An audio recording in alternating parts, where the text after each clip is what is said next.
Hi అండి, welcome to Suji diaries.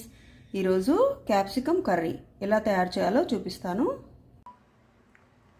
ముందుగా క్యాప్సికమ్ను బాగా కడుక్కొని పక్కకు పెట్టుకోవాలి. ఇలా క్యాప్సికమ్ కట్ చేసుకొని పెట్టుకోవాలి. మసాలా కూరకు మిరపకాయలు, కొబ్బరి, ఎల్లిపాయలు, ఉప్పు గ్రైండ్ చేసి పెట్టుకోవాలి. ఇలా ఫైన్గా గ్రైండ్ చేసుకోవాలి. తర్వాత బాణెలో నూనె వేసుకొని తిరువాతకాయలు వేసుకొని పెట్టుకోవాలి. తర్వాత క్యాప్సికమ్ వేసి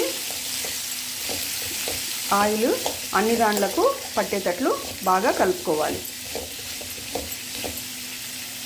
ఇలా అప్పుడప్పుడు కలుపుకుంటూ మెత్తగా మగ్గించుకోవాలి. ఇలా మగ్గిన తర్వాత మనం మిక్సీకి వేసుకున్న మసాలా, కొద్దిగా పసుపు వేసుకొని బాగా కలుపుకోవాలి. ఇలా ఈ మసాలా ఉప్పలకు పట్టుకునేటట్లు ఒక 2 నిమిషాలు మగ్గించుకోవాలి. ఇలా బాగా మగ్గిన తర్వాత చల్లార్చుకోవాలి.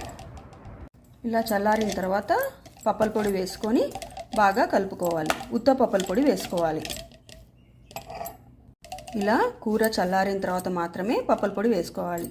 వేడి మీద వేసుకుంటే లిక్విడ్ లాగా జోరుగా అవుతుంది. ఇలా చేసుకుంటే క్యాప్సికమ్ కర్రీ రెడీ అవుతుంది.